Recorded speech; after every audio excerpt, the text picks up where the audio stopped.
Hello दोस्तों, आ चुके हैं आज चैप्टर 1 हिंदी का गुरु नानक। ठीक है, गुरु नानक में आ चुके हैं आज।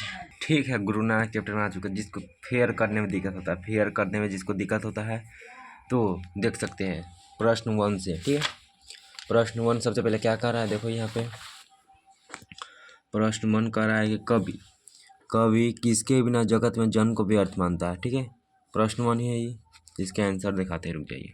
देखिए, तो कवि किसके बिना जगत में जन्म को व्यर्थ मानता है, तो कवि कवि राम नाम के बिना इस जगत में जन्म को व्यर्थ मानता है। कवि के अनुसार इस माया रूपी भवसागर को पार उतरने के लिए राम ही एकमात्र सहारा है। राम नाम के बिना राम नाम लेने से जीवन सफल हो जाता है। समझ में ये चैप्टर 1 का चैप्टर प्रश्न 1 का आंसर हुआ। ठीक है, चैप्टर 1 का चैप्टर प्रश्न 1 का आंसर ये है।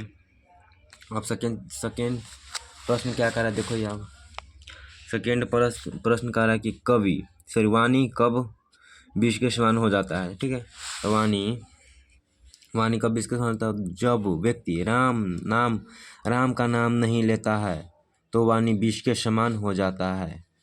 यानी राम के नाम लेने से नहीं लेने वाला व्यक्ति विष यानी जहर खाता है, जहर बोलता है या विष उगलता है, यानी उसका जीवन पूरा कष्टमय हो जाता है। ठीक है, ये पूरा एक बार स्क्रीनशॉट ले लो, ये सबका ले लिया।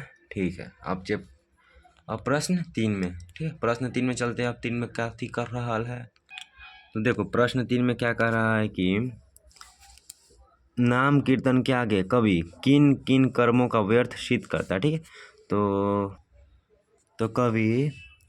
कवि नाम कीर्तन के आगे पुस्तक ज्ञान, पूजा पाठ, कर्मकांड, व्याकरण पाठ, संध्या आरती इत्यादि कर्मकांड व्यर्थ मानता है। ठीक है, इसलिए अपने जीवन को सफल बनाने हेतु राम नाम ही एकमात्र सहारा है। ठीक है, ये राम नाम एकमात्र सहारा है। ठीक है, इसका भी एक भी स्क्रीनशॉट लो को और बना लो फिर। ठीक है, ये जो 3 प्रश्न है, प्रश्न 3 नंबर है। ठीक है, प्रश्न क्या है, तो 3 नंबर प्रश्न है ये। अब चौथा प्रश्न क्या करें, देखो चौथा प्रश्न क्या है कि प्रथम पद के आधार पर बताए कि कवि ने अपने युग में धर्म साधना के कैसे कैसे रूप देखे थे। ठीक है, चौथा प्रश्न ये है। अब आंसर रुक जाओ, दिखाते हैं। चौथा प्रश्न का आंसर पर चौथा प्रश्न के क्या है आंसर, देखो प्रथम पद के आधार पर। ठीक, प्रथम पद के आधार पर कवि ने अपने युग में धर्म साधना के अनेकों रूप देखे हैं। क्योंकि कवि व्याकरण पाठ करता है तो कोई बिना आत्म तत्व के शिक्षा प्राप्त किए अपने आप को पंडितज्ञ कहता है, तो कब व्यक्ति दंड कमंडल चोटी एवं जनेऊ धारण किए हुआ है तो व्यक्ति पुरातन भस्म लगाया हुआ है, और कुछ व्यक्ति तो अपने वस्त्र तक त्याग कर दिए है, यहाँ वहाँ तत्र यत्र घूमते रहा, लेकिन राम नाम के बिना इस सर्व व्यर्थ है। ठीक है, ये सब क्या, इसका भी एक बार स्क्रीनशॉट लेके इसका एक फोटो खींच लो निमन से। ठीक है, खींच के मतलब अब प्रश्न 5 में चलता है। ठीक है, प्रश्न 5 क्या कर रहा है, देखो यार प्रश्न 5 इसमें लिखा है, तो देखो। ठीक है, प्रश्न 5 है, तो हरि रस से कवि का क्या अभिप्राय है। ठीक, हरि रस से कवि का क्या अभिप्राय है। ठीक है, तो इसका आंसर भी यही है, इसी में ही है। तो हरि रस से कवि का अभिप्राय भगवान के नाम कीर्तन से प्राप्त आनंद से है। समझ में, भगवान के नाम कीर्तन प्राप्त आनंद से राम नाम आनंद स्वरूपी है। यानी जो व्यक्ति राम का नाम रूपी रस यानी हरि रस की प्राप्ति कर लेता है उसके जीवन से दुख विकार अवसाद कष्ट इत्यादि पूर्ण रूप से समाप्त हो जाते हैं तथा उनका जीवन सफल हो जाता है।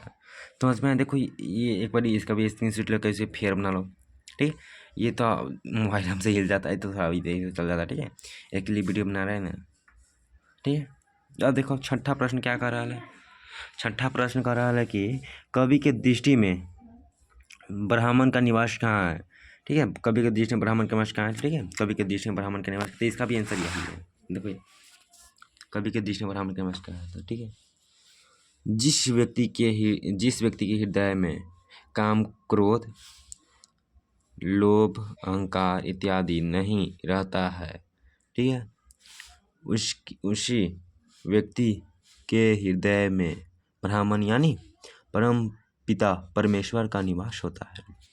यह सब गुरु के द्वारा बताए हुए रास्ते एवं राम नाम लेने से संभव होता है। समझ, इसका भी एक बार स्क्रीनशॉट लेकर इसका भी फिर नाम लेकर पढ़ी। ठीक है, ले लिया। चलो अब प्रश्न 7वां में चलते हैं।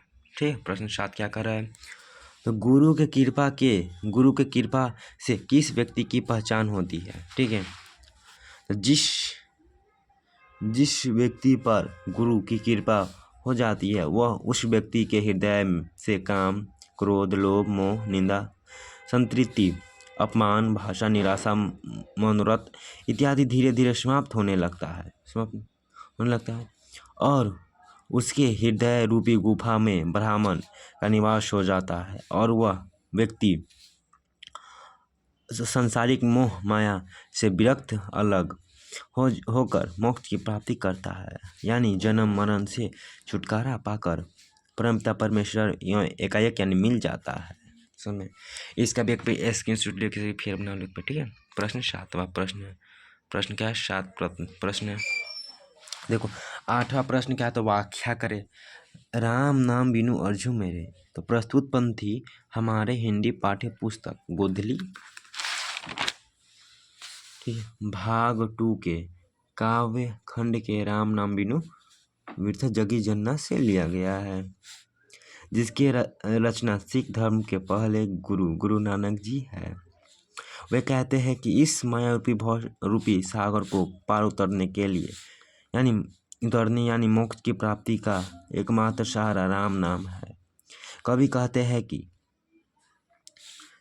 इस माया रूपी सागर में उलझ कर मर जाते हैं। ठीक है, इसका बैक में स्क्रीनशॉट लेको कर दो ही।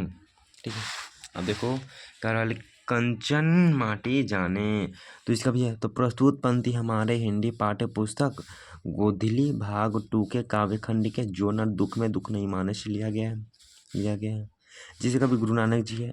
कवि कहते हैं कि जो मनुष्य राम का नाम लेता है उसका जीवन सफल हो जाता है और उस व्यक्ति के हृदय में सुख, दुख, डर, क्रोध इत्यादि नहीं रहता है और वह दूसरे के सोना को भी मिट्टी के समान समझता है।